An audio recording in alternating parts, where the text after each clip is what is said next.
lot of leadership means leading by example, that I'll put myself out there and try my best to represent my community, to be the best judge I can be. When I was growing up and I thought I wanted to be a judge, I always thought, oh, you have to be rich, or you have to be white, or you have to be a straight guy, you have to go to Harvard, you have to go to Yale, you have to go to all these big name places.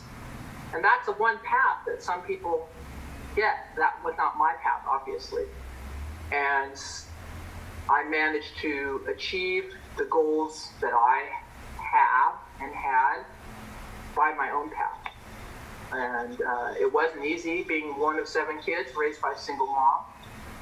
A lot of people don't know this, but there were times we had no money. We had no food in the house at the end of the month.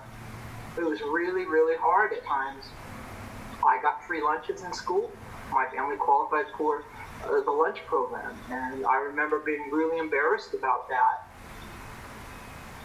on the one hand, but I had to eat, and it's what my family had to do. So that's one thing I want to share, is that you look at people, you think you know their story, someone in a position of power or authority, and they seem so different from you. Maybe on its face they might seem different from you, but they could also be very much like you and have a lot of similar experiences and struggles and challenges. Being a female in a male-dominated profession, what challenges did you come across and how did you surpass them? When you look around and you go into a room and you don't see anybody that looks like you, it's a meeting or it's a place where powerful people are meeting or community type of thing, there's 2 things you can do. You could run, you could go, okay, this isn't for me because there's nobody like me, or you could say, oh, there's nobody like me. They don't know me, but they will, and I have something to give and to be a change maker. And that's the way I have always made myself approach it, the second choice. A question we will all really have is, you've gone through a lot from growing up to where you are now, and you've really been judged, and a lot of people have disliked you for who you are, and you've been told no a lot. How have you really used this to help you grow, and how did you use this to keep you motivated and to keep fighting for what you believed in? That's a good question. You know, I don't know, there's some famous saying or quote by maybe it's Abraham Lincoln or Thomas Edison that says, like, you have to fail 1,000 times to have one success, or failure is a learning opportunity, or whatever. Nobody likes to fail or to be told no, but if you don't take it personally and you just go, okay, that's their issue, not mine, and use it like, oh, as fuel, like, okay, that's another little log I'm going to put on my fire of commitment and dedication.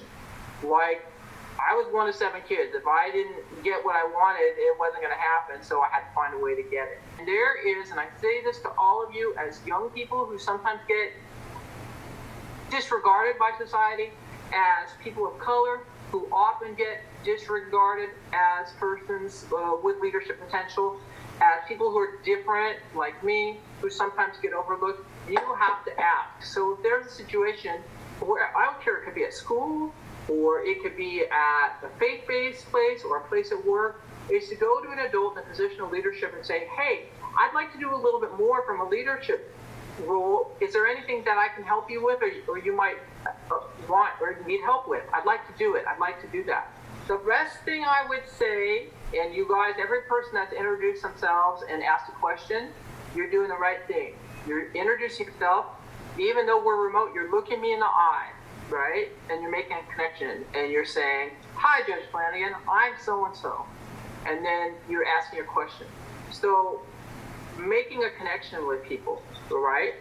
Looking them in the eye. Sometimes in the past we used to shake hands. I don't know if I would go to that again, you know? But making that personal connection is super important. Public speaking.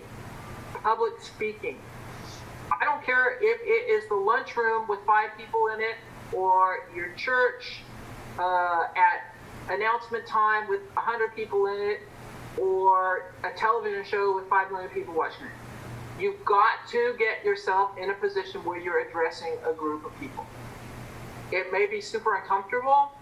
I wasn't even like that keen when I was in high school, like, oh, I would get nervous.